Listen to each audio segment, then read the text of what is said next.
یہاں سے آپ صلی اللہ علیہ وسلم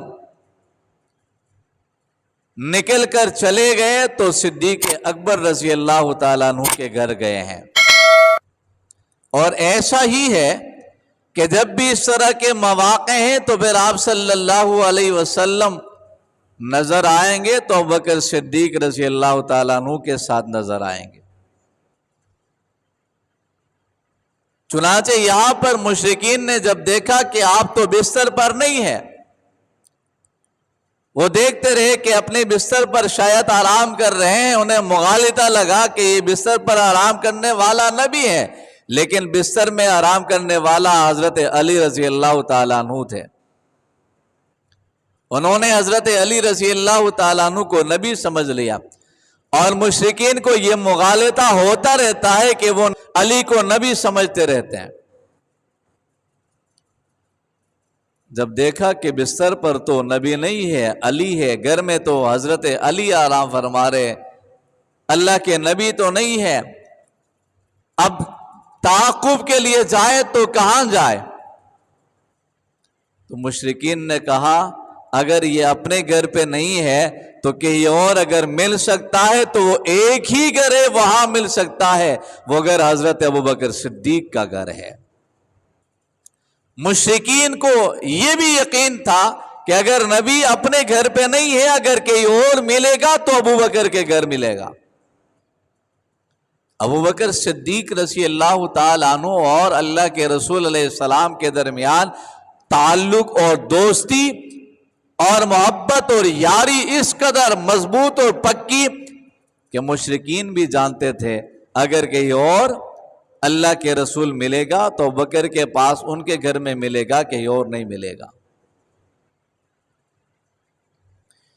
حضرت صدیق اکبر رضی اللہ تعالیٰ عنہ کو آپ نے اطلاع دی تھی، تیاری تھی، ابوبکر صدیق رضی اللہ تعالیٰ عنہ کو آپ صلی اللہ علیہ وسلم نے اپنے ساتھ لیا اور ہجرت کا سفر آپ نے شروع فرما دیا۔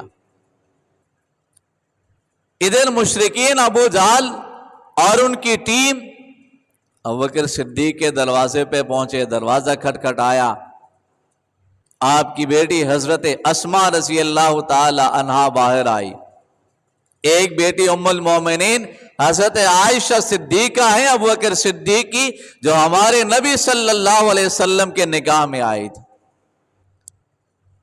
جنہوں نے اللہ کے رسول علیہ السلام کی احادیث مبارکہ کا بہت بڑا ذخیرہ نقل کر کے یاد کر کے امت تک پہنچانے کا اعزاز حاصل کیا ہے۔ اما عائشہ صدیق رضی اللہ تعالیٰ عنہا نے، جو ابوبکر صدیق کی بیٹی ہیں رضی اللہ تعالیٰ، اور ایک بیٹی حضرت اسماء ہے۔ ابو جہل نے پوچھا آپ کے ابا کہاں ہیں؟ کہاں گئے؟ گھر پہ نہیں ہے، کہاں گئے ہیں؟ حضرت اسماء نے نہیں بتایا۔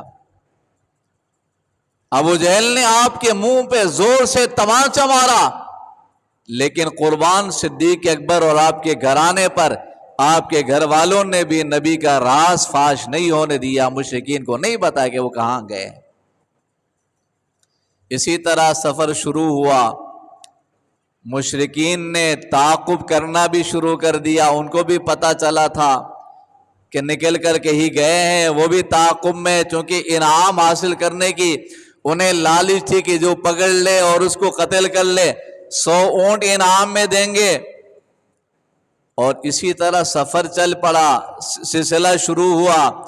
ابوبکر صدیق رضی اللہ تعالیٰ عنہ کے بارے میں آتا ہے کہ اس سفر میں کبھی اللہ کے رسول سے آگے آگے چل رہے ہیں، کبھی آپ کے پیچھے چل رہے ہیں، اور کبھی دائیں جانب چل رہے ہیں، کبھی بائیں جانب چل رہے ہیں۔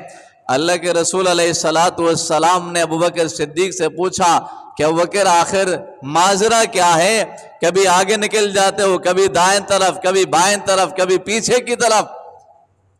آپ نے فرمایا آقا میں اس خیال سے دائیں بائیں آگے پیچھے ہو جاتا ہوں، آگے چلتا ہوں تو پھر خیال آتا ہے کہ کہیں دشمن پیچھے سے آ کر آقا پہ حملہ آور نہ ہو جائے، تو پھر میں پیچھے آ جاتا ہوں۔ پھر خیال آ جاتا ہے کہ دائیں طرف سے نہ آ جائے، پھر میں دائیں طرف چلنے لگ جاتا ہوں۔ پھر خیال آتے کہ بائیں طرف سے دشمن نہ آئے، پھر میں بائیں طرف چلنے لگ جاتا ہوں۔ اسی طرح سفر کرتے ہوئے غار سور والے پہاڑ پر پہنچ گئے۔ یہ اللہ کے رسول علیہ الصلوۃ والسلام کے ساتھ عشق اور محبت اور تعلق ہے کہ اپنی جان کی کوئی پرواہ نہیں، اللہ کے رسول کو کوئی نقصان نہیں پہنچے۔